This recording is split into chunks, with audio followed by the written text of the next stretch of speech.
يا أهلا بكل متابعين إيمان في كل مكان.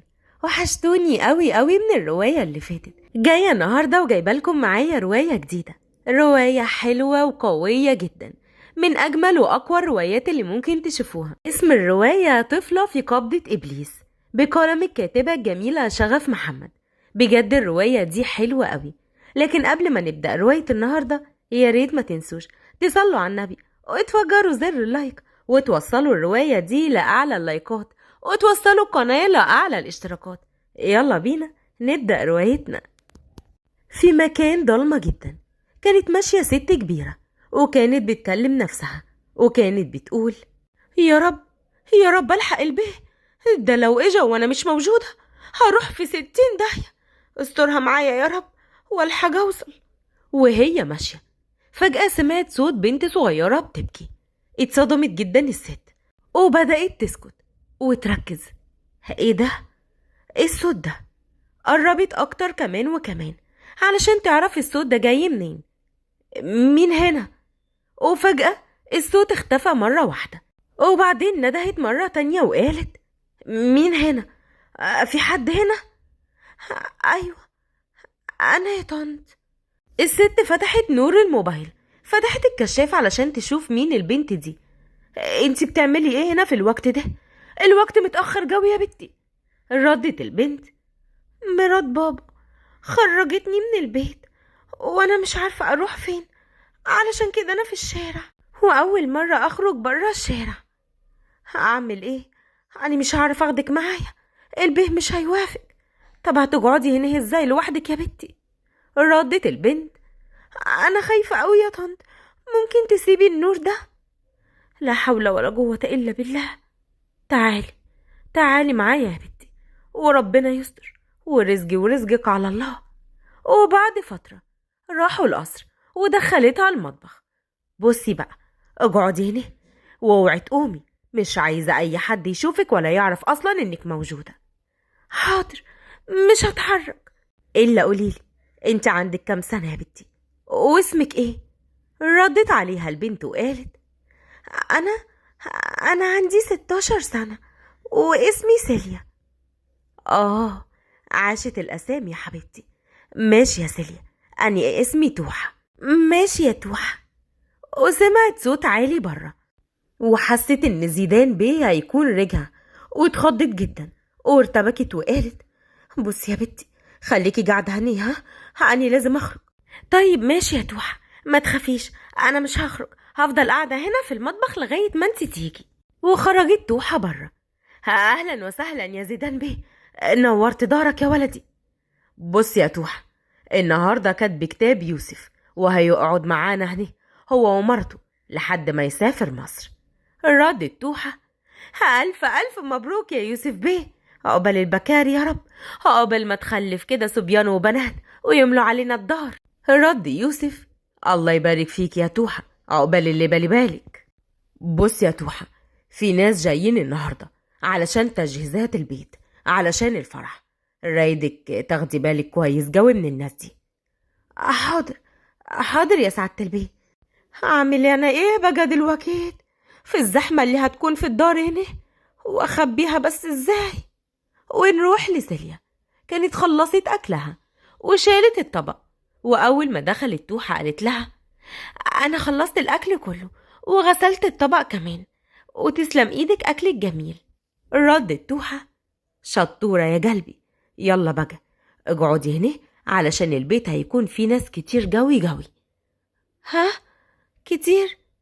كتير قوي يعني؟ ردت توحة: اه كتير، لازم تقعدي وما تخرجيش خالص، لازم محدش يعرف بوجودك. حاضر، حاضر يا توحة. خرجت توحة برا في الجنينة، وسيليا قامت وقفت في شباك المطبخ علشان تشوف ايه بيحصل برا. كانت واقفة ومش عارفة تطول الشباك بسبب طولها، لأن الشباك كان أعلى منها. دخل زيدان المطبخ: توحة تعالي أنا عاوزك. وفجأة سيليا أول ما لفت وشها اتصدمت جدا. زيدان وقف عن الكلام لما شاف جسد أنثوي. سيليا بالرغم من سنها الصغير بس جسمها حلو، ده أكبر سبب من أسباب كره مرات أبوها. فاق زيدان من سرحانه وقال: انت مين؟ وايه اللي جابك هنا؟ انا انا انا هقول لك انا مين. بس اهدي كده، مالك؟ اتوترتي وخفتي ليه؟ ردت سيليا: انا انا اسمي انا اسمي سيليا. يا توحة، توحة، تعالي دلوقتي. دخلت توحة. آه نعم يا زيدان بيه، في حاجة؟ مين دي وبتعمل ايه هنا؟ آه دي دي اصل. اتكلمي، مين دي وبتعمل ايه هنا بالظبط؟ انا مش فاهم حاجة. اصلا يعني اصلا لقيت البت دي في الشارع وجبتها وجيت القصر. وانتي اي حد تلقيه في الشارع كده تجيبيه لغاية القصر؟ لا يا ولدي، بس كانت الدنيا ضلمة وهي لوحدها وخفت عليها، ما هي برضو لسه بنت. زيدان بص على البنت وبعدين سابهم وخرج من المطبخ تماما. سيليا قالت: طنط، انا لو عملتلك مشكلة انا ممكن امشي. لا يا قلبي، عمو ده طيب ومش بيحب ابدا يضر حد. توحى في نفسها: يا لهوي عليك يا بنتي، اني احسن لي كنت سبتك في الشارع. احميها يا رب، احميها من كل شر. سيليا كانت بتشرب العصير ووقع عليها. يا لهوي، اف بقى. خرجت سيليا تشوف فين توحى. سيليا قعدت تنادي عليها: يا توحى، يا توحى. الله، المكان ده حلو قوي. وبعدين شافت أوضة كلها كتب. دخلت الأوضة. الله، كل دي كتب، دي كتب جميلة قوي. انتي بتعملي ايه هنا؟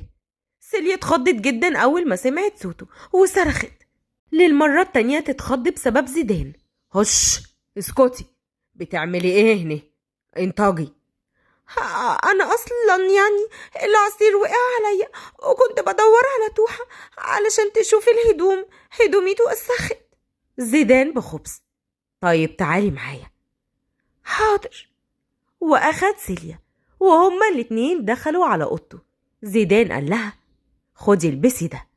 ايوه بس ده كبير قوي عليا. هو مفيش غيره ومش كبير ولا حاجة، هيجي حلو قوي. ماشي، ممكن تطلع برا؟ لا، انت ادخلي الحمام والبسي اللبس ده واخرجي. حاضر. وفعلا دخلت سيليا وقفلت الباب ولبست، ودخلت سيليا الأوضة تاني وقفلت الباب. أما بقى زيدان بلع ريقه واتكلم وقال: شفتي حلو ازاي؟ لا، ده مش حلو بس، ده حلو جوي كمان، ناقص بس انك تفردي شعرك. وفعلا لفها وابتدى يفرد لها شعرها وهي كانت بتبص في المراية. خلص زيدان ولف ايده على وسطها. انتي حلوة جوي. عمو ابعد، رد زيدان. عمو ايه؟ انتي اللي عمو، حرام اسيب الجمال ده كله. بصراحة انتي حلوة جوي. عيب كده يا عمو. تعالي بس كده، رايدة اقولك حاجة مهمة جوي، تعالي. وفجأة قرب منها وبسها بوسة رقيقة جدا على خدها. لا يا عمو، عيب كده وما يصحش، ما ينفعش. بس حلو، عجبتك صح؟ وفجأة سمع صوت توحة. زيدان بيه، بعد إذنك تعالي يا سيليا يا بنتي، رايداكي في موضوع مهم جوي تحت، يلا تعالي.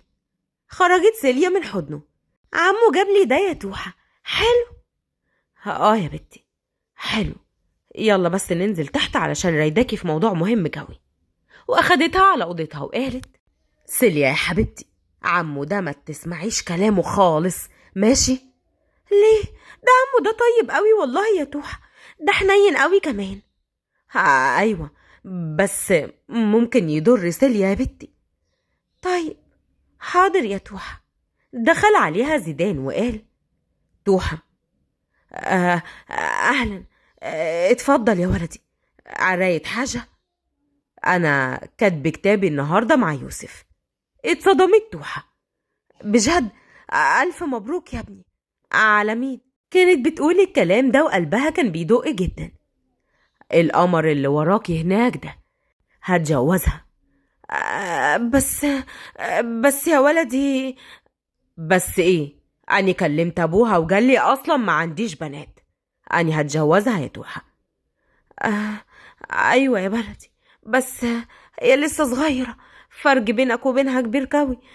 انت عندك 29 سنة، دي لسه عيلة صغيرة، ما ينفعش يا ابني. أنا قلت اللي عندي، كاتب الكتاب النهاردة مع يوسف والفرح بعدين. حاضر يا ابني. هو في ايه يا توحة؟ هو عمو بيزعق ليه؟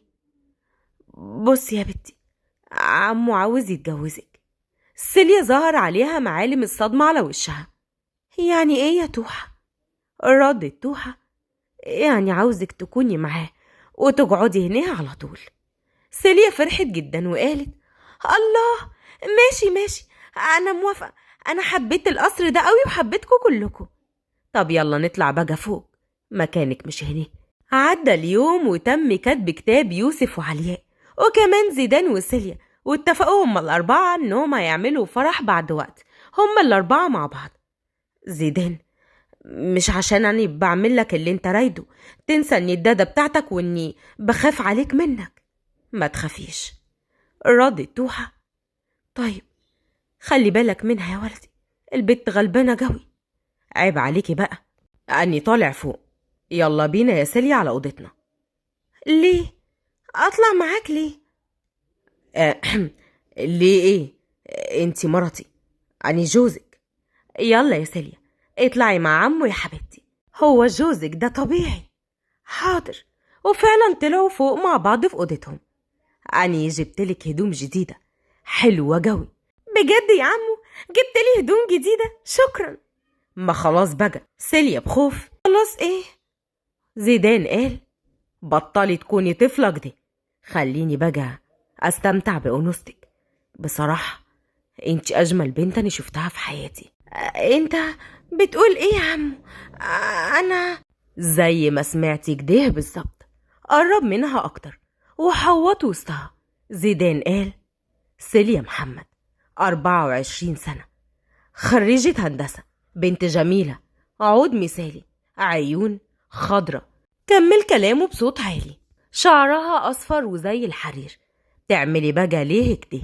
حاضر حاضر، ابعد عني بس وانا هقولك. لا، أنا عاجبني كده.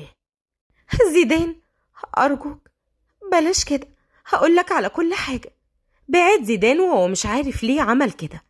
ها، اتفضلي اتكلمي، هاديني بعدت اهو. سيليا قالت: ارجع لاهلي اعمل ايه؟ ابويا بعد موت ماما خرج اخويا من المدرسة علشان يشتغل، وانا كنت خدامة عند مرات بابا. جه عريس لاختي، بس العريس ده لما شافني رفض اختي وطلب انه يتجوزني، وبابا وافق، ومرات بابا كمان طلعتني من البيت بهدوم البيت. انت اهو كلمت بابا وقالك انا اصلا ما عنديش بنات. ليه كدبتي عليا يا سيليا؟ علشان انت واحد ما بتفكرش غير في القرف اللي في دماغك وبس، وكان لازم احمي نفسي منك، بس برضو كنت عايزني. ليه خليتيني ابوسك طالما كنتي فاهمة كل حاجة؟ سيليا ارتبكت جدا. ها؟ زي ما سمعتك كده، ليه خليتيني اجرب لك؟ انا داخله استحمها عن اذنك. زيدان مسك ايديها.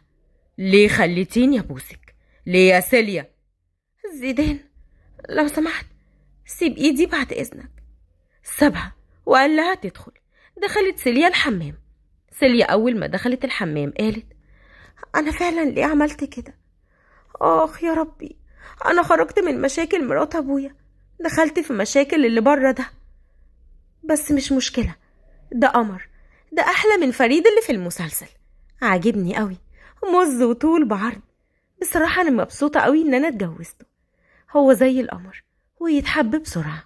يا لهوي، انا نسيت اخد الهدوم معايا الحمام، الهدوم بره. في ايه؟ معرفتيش تجلعي الفستان؟ تحب اساعدك؟ ردت سيليا. لا شكرا، انا هعرف اتعامل. براحتك. دخلت اخدت دش وخرجت. زيدان قال: ايه كل ده؟ كنت عايزه ادخل الحمام ورحت عند يوسف. طيب انا ما اتاخرتش ولا حاجه، لو عايز تدخل اتفضل، الحمام فاضي، وعلى فكرة أنا هنام هنا وانت هتنام هنا. ايه ده؟ على فكرة الأوضة دي بتاعتي، ردت سيليا. اه بس أنا دلوقتي مراتك، يعني أنا كمان ليا فيها. قرب منها جامد جدا وهو بيقول يا سلام على مراتك، حلوة جوي منك. طيب عندي حل جميل جوي. قرب أكتر وهو حضنها وقال أنا وانتي على السرير، ايه رأيك بقى؟ ها؟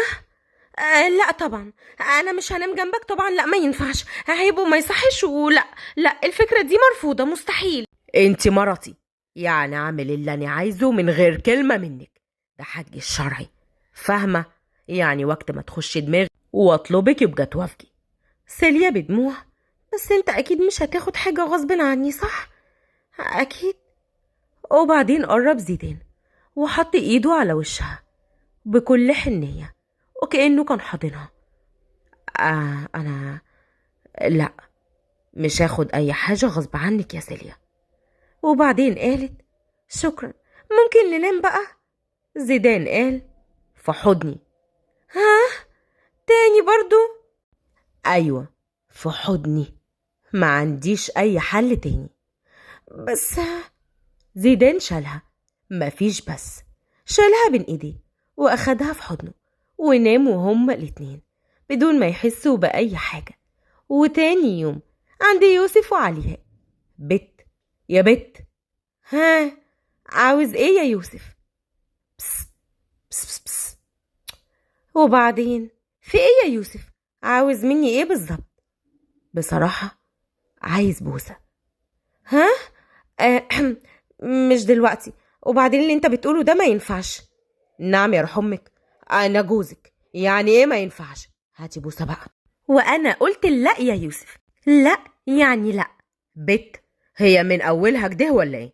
اني اقول الكلمة تتسمع، مفهوم؟ بس يا يوسف. وهو قرب عليها وحضنها جامد جدا وعمل اللي هو عاوزه. وبعد وقت طويل، انت رخم قوي على فكرة، ممكن خلاص بقى؟ رد يوسف. اخيرا يا شيخة، تعبتيني وتعبتي قلبي معاكي. خلاص، انا نازلة، هلبس وانزل المطبخ. عند سيليا قامت من النوم وزيدان كان نايم. انا نمت نوم عمري ما نمته قبل كده. ياه، يمكن علشان انا موجود، ردت سيليا. اكيد يعني لا، ده كلام فارغ في دماغك انت وبس. قامت واخدت شاور وقالت لزيدان انا نازله تحت علشان جعانه قوي، عاوز حاجه؟ رد وقال لا، اني نازل معاكي، هغير هدومي وانزل معاكي على طول. اما سيليا نزلت وقابلت توحة. يا صباح الفل يا عروستنا. صباح النور يا توحة، عامله ايه؟ ردت توحة عايزاكي تعرفي ان زيدان ده يعتبر ولد يعني اللي مربياه. هو ما عرفتيش تربيه، ده عديم تربية ما شافش رباية. سيليا وتوحة دخلوا المطبخ واتصدموا من اللي شافوه. كان يوسف حاضن علياء وبيبوسها. يخرب بيوتكم، بتعملوا ايه في المطبخ؟ دخلت علياء في حضن يوسف، لف يوسف في ايديه على وسطها وهو بيقول عاوزين ايه؟ هي مرتي. دخل زيدان وقال في ايه؟ سيليا لفت وشها من الكسوف. مالك؟ في ايه؟ سيليا دخلت في حضنه جامد جدا. بص زيدان على يوسف وقال ها يابا، دي مرتك بس مش هنا يا حيوان، ممكن تخرجوا بره بقى، البت ماتت في حضني. وخرجوا فعلا كلهم. خلاص اهدي يا سيليا، في ايه؟ وشك احمر جوي كده ليه زي الطماطماي؟ يا خلاص يا ناس على الكسوف، بس بقى انتوا قليلين الادب قوي انتوا الاتنين. يوسف من وراها. شكرا يا زميلي، ردت سيليا.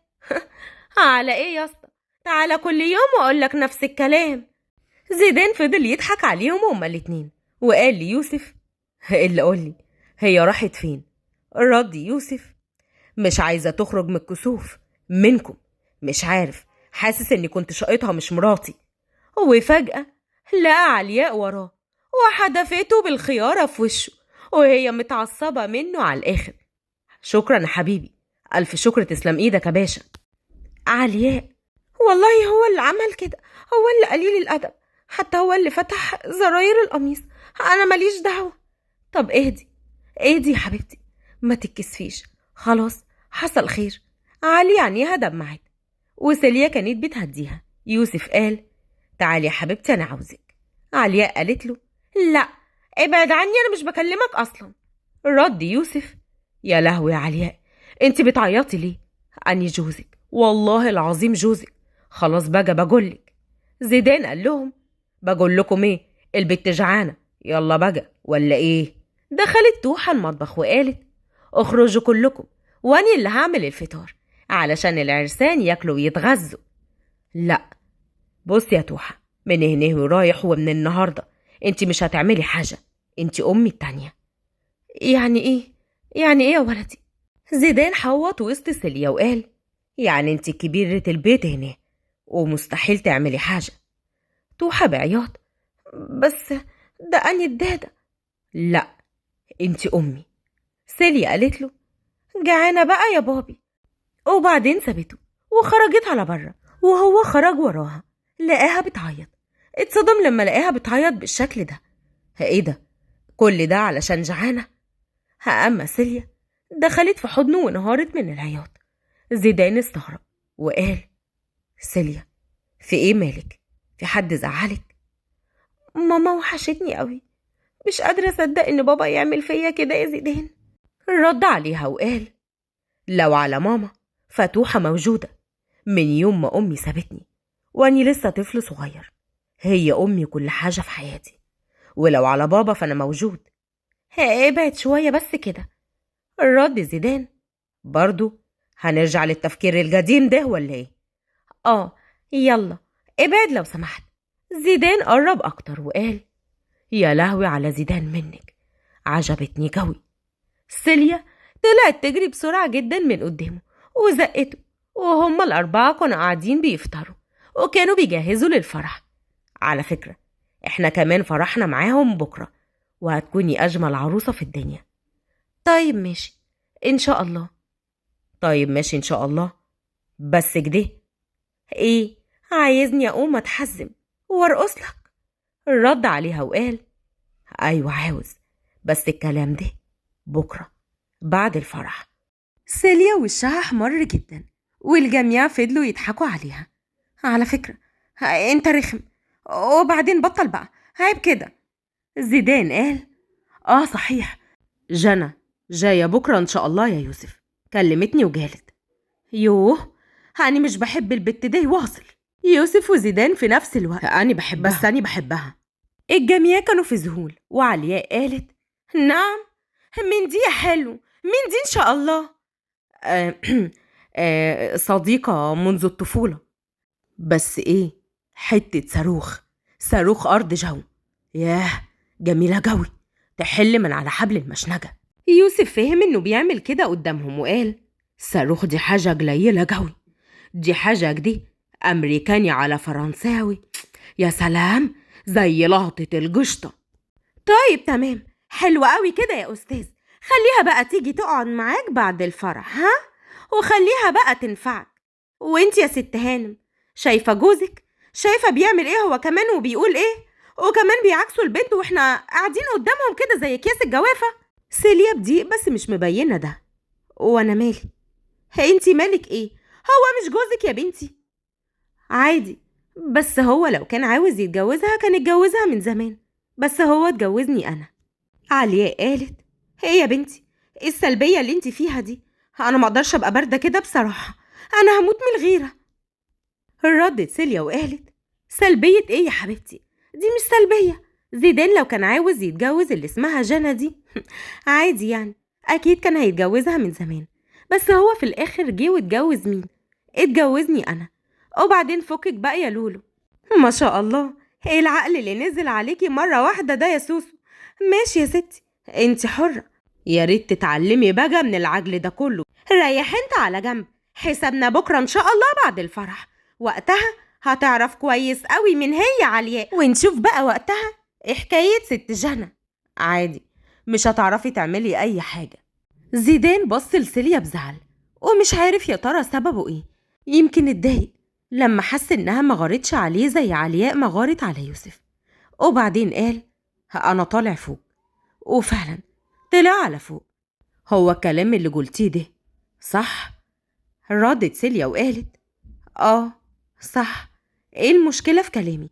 هو أنا قلت حاجة غلط؟ ايه البرود اللي انت فيه ده؟ لو عايز تشوف برودي فأنا ممكن أوريك، فبلاش انت أحسن وخليني ساكتة. ردت علياء. على فكرة يا سيليا، أنا حسيت إن هو اتضايق علشان كده طلع. ردت سيليا. بعد إذنكم، أنا طالعة فوق الأوضة، محتاجة أخد شاور وأغير هدومي. طلعت سيليا، وكان زيدان في البلكونة مولع سيجارة. دخلت أخدت دش وخرجت بالبورنوس، وكان قصدها، ووقفت قصاد المراية كانت بتسرح شعرها. وبعدين زيدان دخل من البلكونة، وأول ما شافها بالمنظر ده قرب منها وقال: بقولك ايه، تعالي شوية. لفت وشها ليه وقالت: ليه؟ لا يا حبيبي، خلي الصاروخ أرض جو اللي هي اسمها جنى تيجي شوية. أصلا أنا بنت عادية فما ينفعش، انت مستواك أعلى من كده بكتير. زيدان عرف إنها فعلا كانت غيرانة. زيدان قال: طيب، مين بقى الحيوان اللي قال إنك بنت عادية؟ سيليا بدموع: انت والحيوان التاني اللي تحت، انتوا اللي قلتوا كده. رد زيدان: ده انتي حاجة خطيرة جوي، انتي خطر عليا أصلا. وكان بيقرب منها أكتر وأكتر، وقرب منها جامد جدا. زيدان بعد إذنك، ممكن تبعد شوية لو سمحت؟ يوه، ماشي. زيدان بعد عنها وهو غضبان جدا، وبعدين سابها وخرج من الأوضة تماما. وسيليا كانت فرحانة إنها بدأت تعذبه. وبعدين لبست هدومها ونزلت على تحت. كان قاعد زيدان وكان بيشرب السيجار بكل عصبية وكل توتر. إلا صحيح، انت ما قلتليش يا زيدان، هو انت شغال ايه؟ رد زيدان: تاجر سلاح. اتصدمت سيليا وقالت: انا بتكلم بجد مش بهزر، انت شغال ايه؟ واني كمان بتكلم بجد، اني شغال تاجر سلاح. سيليا قامت وقفت واتصدمت جدا من اللي قاله. انت بتقول ايه؟ دخلت علياء وقالت: اهدي يا سيليا، في ايه؟ اهدي بس يا حبيبتي. هأهدى؟ ايه بس اللي انت بتقوليه ده؟ انا عايشة مع واحد اصلا هو تاجر سلاح، يعني قاتل، عارفة يعني ايه؟ انا متجوزة واحد قاتل وعايشة معاه في بيت واحد وعايزاني اهدى؟ انتوا اتجننتوا شكلكم. أني تاجر سلاح ومش قاتل يا سيليا. من قال إني قاتل؟ قتلت مين؟ والله انت عارف السلاح ده بيموت بيه كام إنسان في اليوم؟ انت بتتكلم ازاي؟ أنا أصلا مستحيل أأمن لك. هأمن لك على نفسي ازاي؟ وحياتي وأنا عايشة مع واحد زيك. زيدان ببرود: ممكن تهدي؟ اقعدي وأنا هقولك على كل حاجة. يلا. ردت عليها: اقعدي بقى يا بنتي، هيفهمك على كل حاجة. قعد زيدان وقال: أنا تاجر سلاح، بس سلاح قانوني. يعني إيه؟ يعني إيه سلاح قانوني؟ في الأول والآخر برضو تاجر سلاح. لا طبعا، مش في الأول والآخر سلاح، إحنا بنشتغل مع الحكومة، بنعمل سلاح حكومي، فهمتي؟ ردت سيليا: أنا أول مرة أسمع عن الموضوع ده، معرفش حاجة عنه قبل كده. جه يوسف وقال: أهو أنت سمعتي. ردت سيليا: على فكرة انت صاحبك ده مستفز قوي ودايما بيضايقني، وانا بصراحة ما بطقهوش. رد يوسف: عيبك ده يا شاطرة، انا اكبر منك. ردت سيليا: عندك كام يعني؟ وبعدين مش بالسن، بالعقل، وانت ما شاء الله معدوم، ما عندكش عقل تماما. يوسف اتعصب وقال: انت يا بت، عيبك ده، احكي معايا عدل. وبعدين ردت سيليا: بت في عينك، البت قال البت اتبتتك يا شيخ، انا اسمي سيليا يا اخويا، واتكلم معايا عدل وبأدب شويه. البت قال بت في عينك. رد يوسف: حصل لنا الجرف. مين يعني؟ مالك مغروره وشايفه نفسك على ايه؟ بقولك ايه، انا دماغي بتوجعني. انت رخم، انت رخم قوي على فكره. ماني عارف. زيدان. اما زيدان بص ليوسف وقال: خلاص بقى يا يوسف، بطلوا خناق. وبعدين هو ده اللي هان عليك؟ والله كتر خيرك. رد زيدان: وانا اعمل ايه؟ انتوا الاتنين مش محترمين اني قاعد وسطيكم. ما تعملش حاجة، انا اللي هعمل، اصبر عليا بس. رد يوسف: يما يما، خفت. خاف يا عيد خاف. ركبي بتخبط على الجيران. خلاص بقى يا يوسف، قلنا ايه؟ اسكت بقى، مش عايزين مشاكل. ردت سيليا. زيدان انا عاوزة اجيب اخويا علشان يقعد معايا بعيد عن مرات ابويا، ممكن لو سمحت؟ رد زيدان. حاضر، من عينيا الاتنين، هتصل بيه وابعت الرجالة يروحوا يجيبوه. شكرا ليك. وبعد شوية الباب خبط. خليكي يا ماما، أنا هفتح الباب. وفعلا راحت سيليا علشان تفتح، وأول ما فتحت الباب اتصدمت جدا وقالت زيدان. ندهت بأعلى صوت وجري زيدان، وأول ما شاف جنى. في إيه؟ هو إيه اللي بيحصل هنا؟ هو أنت يا جنى؟ أهلا وسهلا، نورتي الدوار. هو إيه اللي حصل؟ معرفش، والله أول ما دخلت والباب اتفتح عملت كده وفضلت تصرخ، لكن ليه معرفش. ضحك زيدان وأخد سيليا في حضنه، وسيليا قالت بصوت واطي دي حلوة قوي قوي، يخرب بيت جمال أمها. انتي أحلى بكتير. على فكرة انت كداب قوي. ازيك يا جنى؟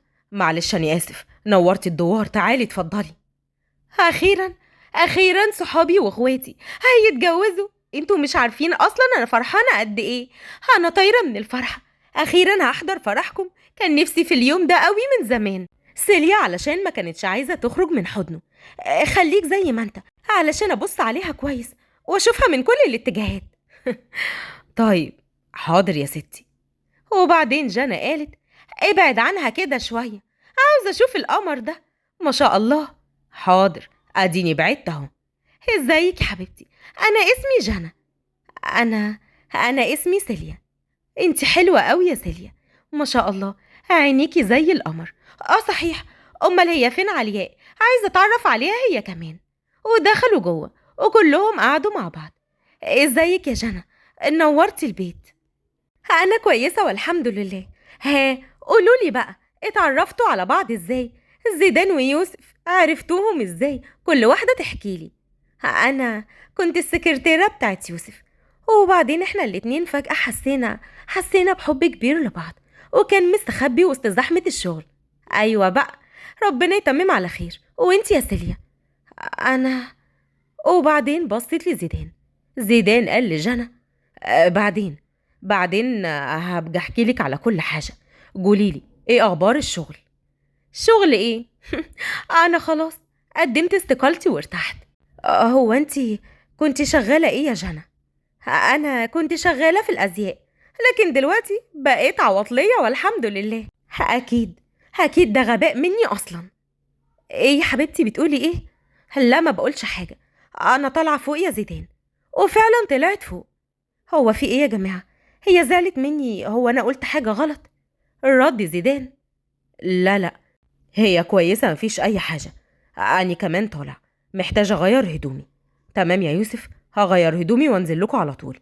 وطلع فوق عند سيليا، وأول ما طلع قال مالك؟ مفيش، أنا بس حسيت إني طلعت قدامها حاجة صغيرة قوي. اوعي تقولي كده، خلي في دماغك انتي لو ملكة جمال العالم وقدامي انتي هتكوني اختياري، وحتى لو أوحش بنت في الدنيا هختارك انتي. أنا شفت بنات كتير قوي من جميع أنحاء العالم، بس في جمالك وبراءتك أكيد ما شفتش. انتي أجمل بنت أنا شفتها في حياتي، وعمري ما هشوف بعدك ولا شفت قبلك أصلا. جمالك يخطف ويسحر أي حد. يعني انت شايفني حلوة؟ حتى لو انتي وحشة، قلبي حبك. انتي وبس يا سيليا. قلبي بينبض وبيدق أول ما بيشوفك انتي. ايه؟ انت قلت ايه يا زيدان؟ انت قلت قلبي ايه؟ هو اللي انا سمعته ده صحيح؟ انت قلت قلبي؟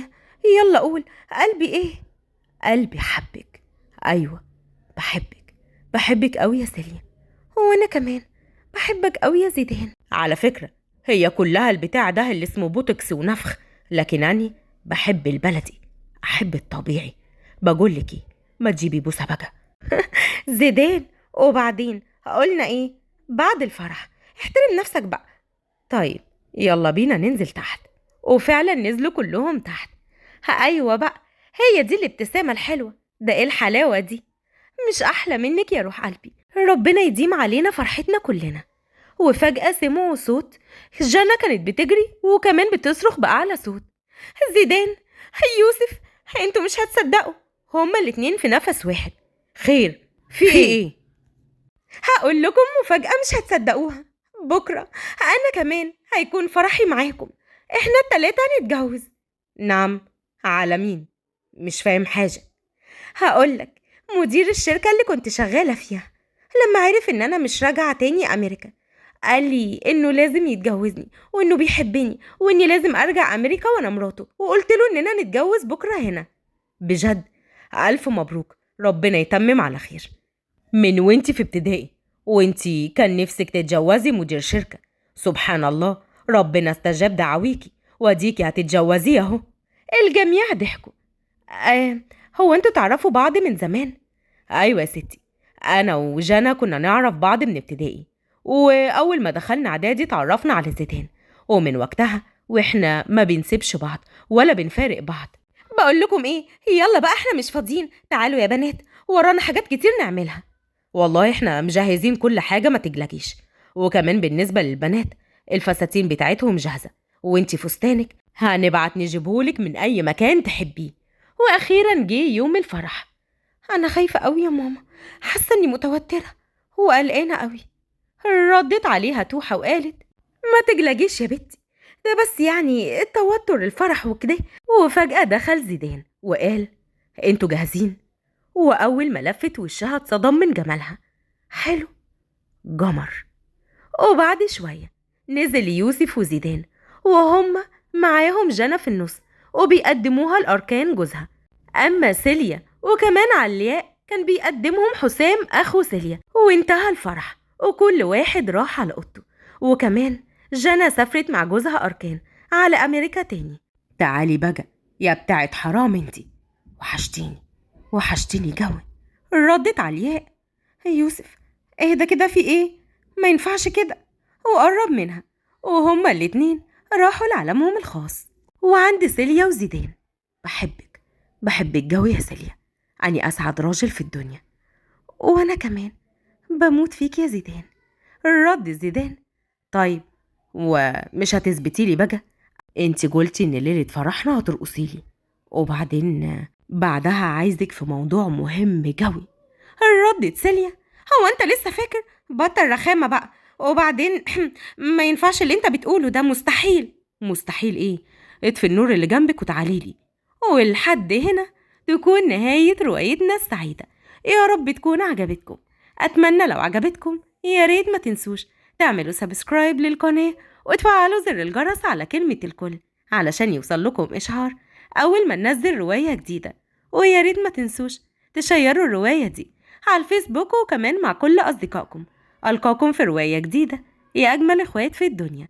مع السلامة.